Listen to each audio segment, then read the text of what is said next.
Olivier Pouls, aujourd'hui c'est en Italie qu'on part avec vous pour découvrir la frittata, moins connue que la pizza. Mais qu'est-ce que la frittata ? Oui, mais alors c'est vrai qu'on pourrait penser que frittata serait une version italienne de nos bonnes vieilles frites belgo-françaises. J'ai pas pensé ça à aucun moment. Ça n'a strictement rien à voir. En fait, il s'agit d'une délicieuse préparation, vous allez le voir, qui serait plutôt cousine avec notre omelette française ou avec la tortilla espagnole.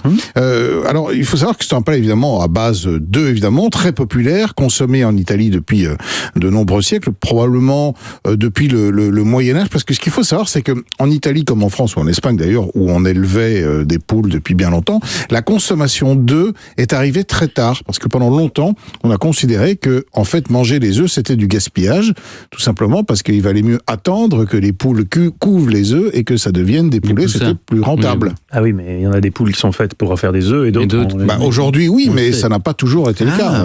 Au Moyen-Âge, imaginez bien qu'on n'avait pas encore des batteries de poules pondeuses. On avait quelques poules et on attendait plutôt que ça devienne... C'est bien de ne pas avoir de batterie. Oui. Non. On est contre les poules en batterie. On est absolument contre. D'accord. Et d'ailleurs, on va rappeler que quand on achète des œufs... Ah oui, il faut vérifier qu'ils soient zéro. Exact, c'est-à-dire bio ou pas élevé en batterie. D'ailleurs, on peut plus les acheter dans le commerce. Par contre, n'oubliez pas que pour la pâtisserie qui est consommée, qui est achetée... Non mais en revanche, les œufs de poules élevés en batterie sont utilisés pour la confection de la pâtisserie industrielle. Donc sur les biscuits, c'est écrit. Alors ça, évidemment, quand vous achetez une pâtisserie industrielle, vous ne le savez pas parce qu'on ne précise pas d'où viennent les œufs, sauf si la pâtisserie est bio. Et donc, dans ce cas, les œufs sont bio. Mais sinon, quand vous achetez les œufs, vous regardez sur la coquille, il y a toujours un petit code. Et ce petit code vous permet, donc avec un numéro qui va de 0 à 1, 2, 3. Donc c'est 0. Eh bien 0, ça veut dire que c'est un œuf bio. Et puis vous pouvez même acheter aujourd'hui des œufs issus de poules dont on sait qu'elles ne vont pas finir tuées. Il y a des poules qui ensuite sont mises à la retraite. Elles sont retraitées. On peut faire ça dans les supermarchés, c'est possible? Ça existe, bien sûr. Ça existe. Mais surtout n'achetez plus de pâtisserie industrielle en batterie. Exactement, vous avez bien raison. Alors pour faire cette omelette, on va revenir à notre frittata. La différence entre la frittata et l'omelette classique qu'on connaît ou la tortilla, c'est en fait une réalisation en double cuisson.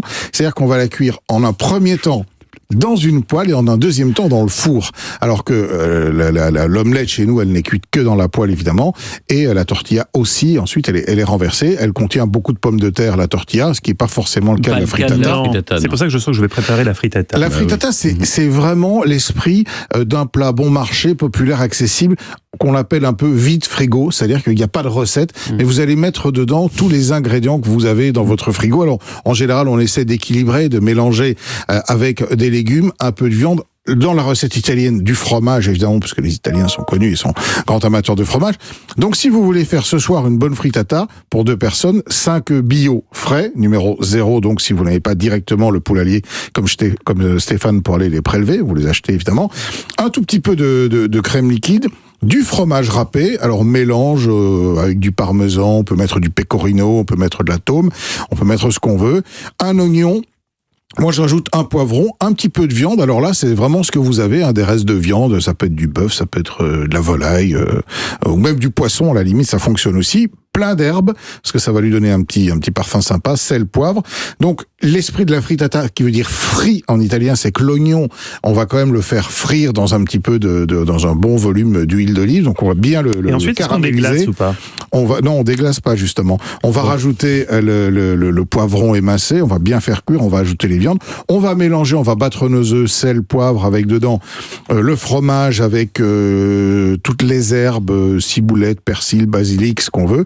Et ensuite, on va cuire ça au départ comme une omelette, en remuant régulièrement pour éviter que ça n'accroche au fond de la casserole, et on termine en passant au four, sous le grill du four pendant 5 minutes pour donner un petit côté gratiné au-dessus de notre petite frittata.